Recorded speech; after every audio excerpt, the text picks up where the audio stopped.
मनीष सिसोदिया पूरी तरह से तिल मिलाए हुए हैं। कभी इस कोर्ट में, कभी उस कोर्ट में जमानत दे दीजिए, जमानत दे दीजिए, जमानत दे दीजिए, जमानत दे दीजिए, जमानत दे दीजिए। जमानत याचिका के लिए लगातार कोर्ट के दरवाजे ठकठका रहे हैं, नॉक कर रहे हैं, लेकिन कोर्ट है कि लगातार याचिका खारिज कर देता है। इसकी बात करूंगा कि आखिरकार आज कौन सा कल कौन सा मनीष सिसोदिया को झटके लगे हैं, वो भी कोर्ट से, और कोर्ट ने खारिज झटके देते समय भी कुछ ऐसी ऐसी बातें कही, उसके बारे में गंभीर से सोचना होगा। खासकर उन लोगों को जो ये कहते हैं कि जानबूझ के ये प्लांटेड केस है। दूसरी बात करूंगा कि केजरीवाल बकायदा मनीष सिसोदिया की पत्नी के लिए कुशल क्षेम पूछने के लिए हॉस्पिटल में गए थे। हॉस्पिटल से बाहर निकले, एक ऐसा ट्वीट कर दिया, एक ऐसी बातें बोल दिए कि जनता जनार्दन सुताई, मतलब माफ कीजिएगा, मतलब खड़ी खोटी सुना दी। आखिरकार उस कौन सा ट्वीट किया जिसके कारण जनता जनार्दन ने खड़ी खोटी सुनाने में कोई समय नहीं लगाया और बकायदा केजरीवाल को आईना दिखा दिया। इन दो मुद्दों पे लेके बात करूंगा। चिपक कर देखने की जरूरत है और इधर उधर वीडियो शेयर कर दीजिएगा, और खासकर कहीं जाने की आवश्यकता नहीं है। जरूरत है तो जाइए, आप फिर से आ जाइए।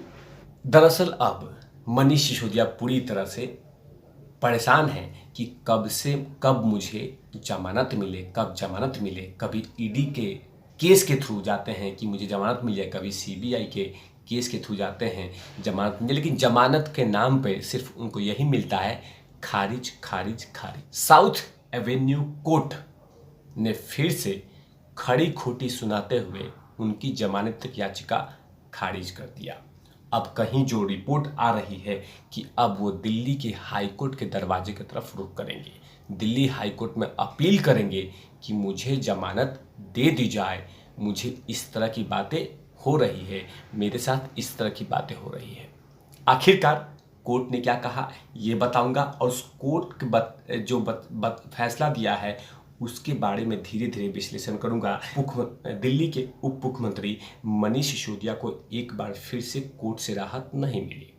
उन्होंने शुक्रवार के दिन दिल्ली के राउज एवेन्यू कोर्ट में जमानत याचिका दाखिल की थी, जिसे न्यायालय ने खारिज कर दिया। अब जानकारी सामने आ रही है कि वो हाईकोर्ट का रुख तय करेंगे, जो मैंने बताया था।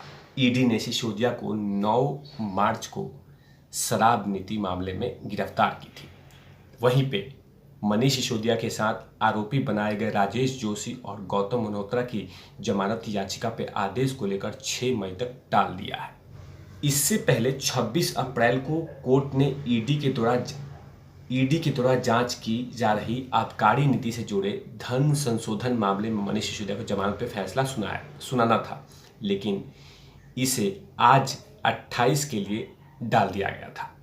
अब एक और बात करते हैं कि कोर्ट ने क्या क्या बात कही। एजेंसी ने कहा था कि एक साजिश थी जिसके थोक विक्रेता को असाधारण लाभ मार्जिन देने के लिए साउथ ग्रुप के विजय नायर और अन्य व्यक्तियों द्वारा किया गया था। यह तर्क दिया गया था कि नायर दिल्ली के मुख्यमंत्री और उप मुख्यमंत्री की ओर से कार्य कर रहे हैं। सबूत नष्ट करने के लिए ईडी ने कहा कि सिसोदिया ने 14 फोन नष्ट किए हैं, जिनमें केवल 2 बरामद किए गए हैं।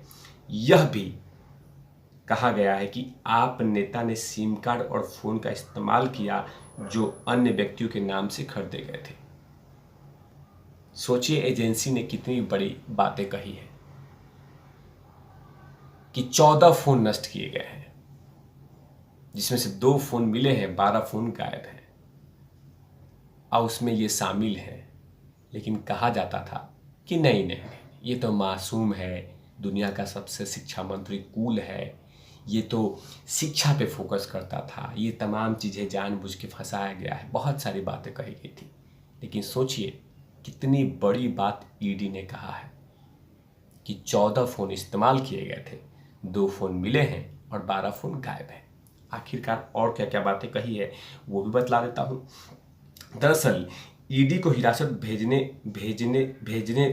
भेजते हुए अदालत ने कहा कि आबकारी नीति के निर्माण सिसोदिया ने महत्वपूर्ण भूमिका निभाई थी।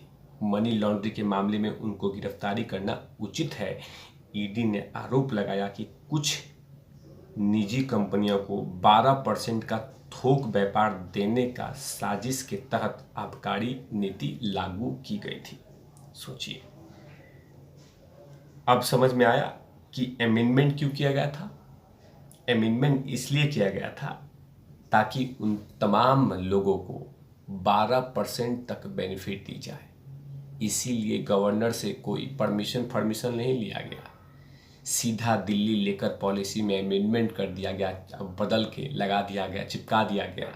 और जैसे भारतीय जनता पार्टी के और कुछ एजेंसियों ने आंख खोली, आवाज़ उठाई, तो चुपके से कहा गया कि नहीं, जो पुरानी वाली दिल्ली लीकर पॉलिसी है उसी को हम इम्प्लीमेंट फिर से कर रहे हैं। तो घोटाला हुआ ना। और कभी भी आप लोगों ने या देश की जनता जनार्दन ने केजरीवाल के मुखवाणी से सुना है क्या कि शराब नीति जो लाए थे वो सही था? जब भी शराब नीति मामले में पूछताछ होती है तो केजरीवाल का एक ही बयान आता है कि मोदी का साजिश है, मोदी फंसाना चाहता है।